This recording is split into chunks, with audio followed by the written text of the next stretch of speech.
Social engineering ත්‍රෙට්ස් වල ෆිෂිං ගැන තමයි සම්පත් කතා කරේ. මම ඔයගොල්ලන්ට කියන්නම් ස්මිෂිං ප්‍රීටෙක්ස්ටිං ගැන. එතකොට ස්මිෂිං කියලා කියන්නේ SMS ෆිෂිං. ඒ කියන්නේ සාමාන්‍යයෙන් ස්කෑමර් කෙනෙක් අපේ තොරතුරු ලබා ගන්න try කරන්නේ අපිට ෆෝන් එකට මැසේජ් එකක් නැත්නම් SMS එකක් එවලා.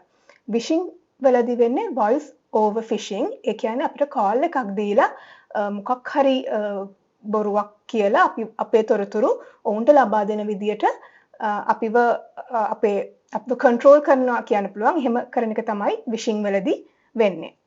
එතකොට ඔයගොල්ලන්ට පුළුවන් බලා ගන්න මේ ස්මිෂිං වලදී සාමාන්‍යයෙන් එන මැසේජස් ගොඩක් වෙලාවට කුරියර් කම්පැනි එකක් නැත්නම් අපි මොනවා හරි ෆේමස් සුපර් මාකට් එකක් කියමු, ෆුඩ් සිටි, ලාබ්ස් ඒ වගේ ඒගොල්ලන්ගේ ඇනිවර්සරිස් වලට ත්‍යාග බෙදා දෙනවා කියලා ඒ වගේ මැසේජස් අපිට එවලා මොකක් හරි ලින්ක් එකක් ක්ලික් කරන්න කියලා සාමාන්‍යයෙන් කරන්නේ ලින්ක් එක ක්ලික් කරොත් අපේ තොරතුරු ඒගොල්ලෝ අතට පත් කරගන්න එක. ප්‍රීටෙක්ස්ටිං වලට හොඳම උදාහරණයක් ඔයගොල්ලන්ට මේ ස්ක්‍රීන් එකේ පේනවා. එතනදී ඇත්තටම වෙන්නේ මොකක් හරි අපි හිතමු අපිට ඊමේල් එකක් එනවා අපේ බැංකුවේ.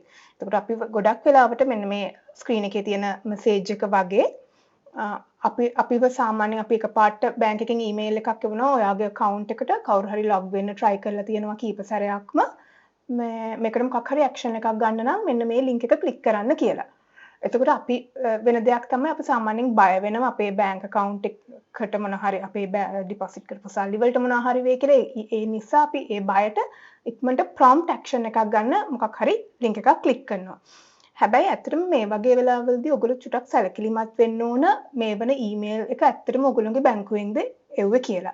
ඒක ඔයගොල්ලන්ට චෙක් කරගන්න පුළුවන්. සමහරවිට ඔයගොල්ලන්ට බැංක් එකට කෝල් කරලා අහන්න පුළුවන් ඇත්තටම මෙන්න මෙහෙම ඊමේල් එකක් ඔයගොල්ලෝ එව්වද කියලා. එතකොට ඒ වගේ ප්‍රිකෝෂන් එකක් ගන්නේ නැතුව එකපාරට අපි අනුමත කරන්නේ නැහැ මෙහෙම මේ වගේ ඊමේල් වලට රෙස්පොන්ඩ් කරන එක.